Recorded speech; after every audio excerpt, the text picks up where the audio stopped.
రాష్ట్ర పార్టీ ఆదేశాల మేరకు అన్ని చోట్ల కూడా ఈ డిఎస్సి అక్రమాల మీద,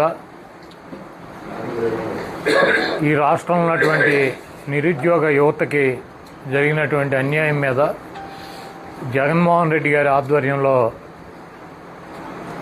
నిరసన కార్యక్రమాలు, ఈ జరిగినటువంటి అవినీతి అక్రమాలని ఈ రాష్ట్ర ప్రజల దృష్టికి తీసుకువెళ్ళాలని చెప్పి పార్టీ కొన్ని కార్యక్రమాలు ఇచ్చింది. ఆ కార్యక్రమాల్లో ఈరోజు టౌన్ హాల్ సమావేశాలు పెట్టి మన పార్టీలో ఉన్నటువంటి అందరికి కూడా అవగాహన కల్పించాలి.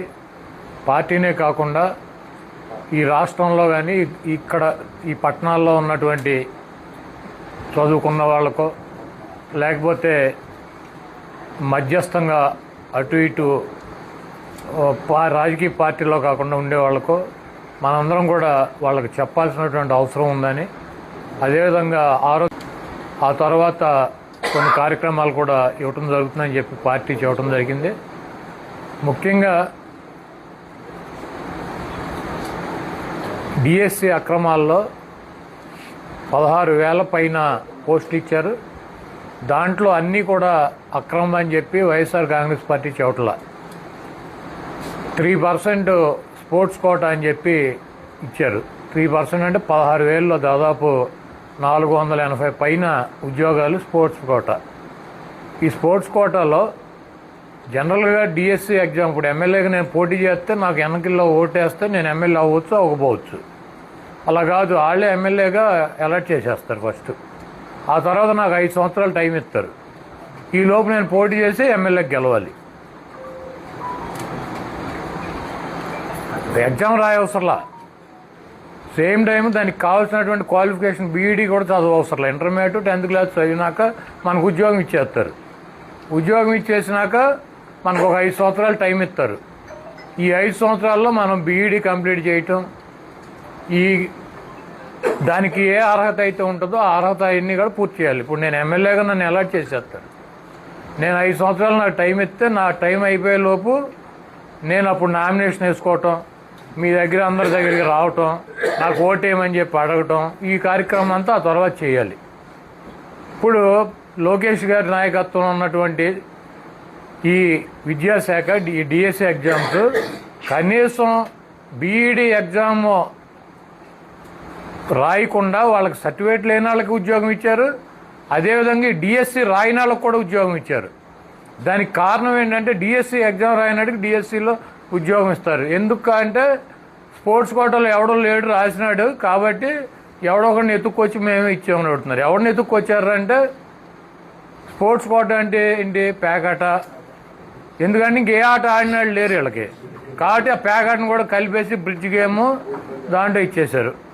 అదేవిధంగా ఈ గుడివాడలో ఏఎన్ఆర్ కాలేజీ ఉంటుంది, డిగ్రీ కాలేజీ, కేటీఆర్ కాలేజీ ఉంటుంది. ఈ 2 కాలేజీలకు ఎప్పుడో 10 సంవత్సరాల నాడు ఒక 2 విద్యార్థులు స్పోర్ట్స్లో పాల్గొన్నారు. వాళ్ళకేం ప్రైజులు రాలే, ఏం రాలే. ఈ 2 కాలేజీలో పాల్గొన్నారు. ఈ ప్రిన్సిపల్ ఆ ప్రిన్సిపల్ రాసి ఇచ్చారు, వీళ్ళిద్దరూ పెద్ద పోటుగాళ్ళు బాగా ఆడారని. దానికైనా ప్రైజులు వచ్చాయంటే ఏం రాలా, ఆడారు అంతే. కాబట్టి ఆడారు కాబట్టి కాలేజీ ప్రిన్సిపాల్ సర్టిఫికేట్ ఇచ్చాడు కాబట్టి ఆ సర్టిఫికేట్ని ఆధారం చేసుకుని మేము ఉద్యోగం ఇచ్చేసామని చెబుతున్నాడు. నాకు కరెక్ట్గా గుర్తులేదు కానీ పంజాబ్ కానీ హర్యానాలో కానీ ఈ ప్రకాష్ సింగ్ బాదల్ అనుకుంటా ఆయన ముఖ్యమంత్రి, వాళ్ళ అబ్బాయి ఏమో హర్యానా వాళ్ళ అబ్బాయి ఏమో ఇట్లా విద్యాశాఖ మంత్రి. ఇద్దరు బాబు కొడుకులు ఇద్దరు కలిసి సేమ్ టీచర్ ఉద్యోగాలు అమ్మేసుకున్నారు.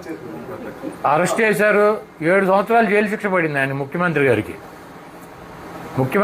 7 సంవత్సరాలు జైలు శిక్ష పడింది. ఇదేం చిన్న కేసులు, చిన్న వ్యవహారం కాదు, ఇది చాలా పెద్ద వ్యవహారం. ఎందుకంటే వాళ్ళు రెడ్ హ్యాండెడ్గా దొరికిపోయారు. బీఏడీ చదవని వాళ్ళకే ఉద్యోగాలు ఇచ్చారు, డిఎస్సి ఎగ్జామ్ రాయని వాళ్ళకి ఉద్యోగం ఇచ్చారు. స్పోర్ట్స్ కోటా అని చెప్పి వాళ్ళు ఎక్కడా కూడా ఒక ప్రైజ్ కూడా కొట్టని వాళ్ళకి, ఒక మెడల్ కూడా లేని వాళ్ళకి ఉద్యోగం ఇచ్చారు. ఇది రెడ్ హ్యాండెడ్గా దొరికిపోయినటువంటి కార్యక్రమం. ఈ కార్యక్రమాన్ని ఇప్పుడు బొకాయించే కార్యక్రమం ఏంటంటే విలేకరులు, జర్నలిస్టులు కానీ జర్నలిస్టులు, మీడియా కానీ మీడియా. ఇప్పుడు ఈ ఉద్యోగాల్లాగానే కొన్ని మా దగ్గర ఉన్న డబ్బులతో పెట్టించుకున్నాం.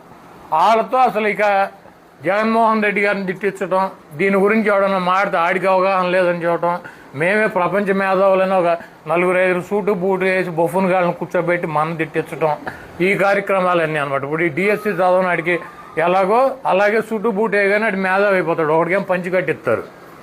రకరకాల గెటప్పుల్లో సాయంత్రం 7 గంటలకల్లా మొత్తం టీవీ థియేటర్లలో మొత్తం ఇక వాళ్ళే. ఒకడు బయటికి వెళ్తూ ఉంటాడు, వాడు లోపలికి వస్తూ ఉంటాడు. ఏమన్నా మీరు చెప్పండి అంటే, ఏమన్నా అలా కాదండి, ఎలా అండి, ఇలా కాదండి, అలా అండి. అసలు జగన్మోహన్ రెడ్డికి ఏం తెలుసండి? జగన్మోహన్ రెడ్డి 3వ తరగతి చదివాడండి. లోకేష్ స్టాండ్ బెడ్లో ఇరగదీసాడండి. ఇక ఈ సొల్లు అనమాట, ఈ సోది భరించలేక గవ్వుకుని కర్మగాలి మనం తిప్పేటప్పుడు అది వచ్చింది అవుటు. కాబట్టి ఇటువంటి కార్యక్రమాలతో అబద్ధాలు చెప్పి మోసాలు చేసి మళ్ళీ అధికారంలోకి రావచ్చు అనుకుంటున్నారు. ఎవరు కూడా భయపడాల్సినటువంటి అవసరం లేదు. బీజేపీ జాతీయ అధ్యక్షుడు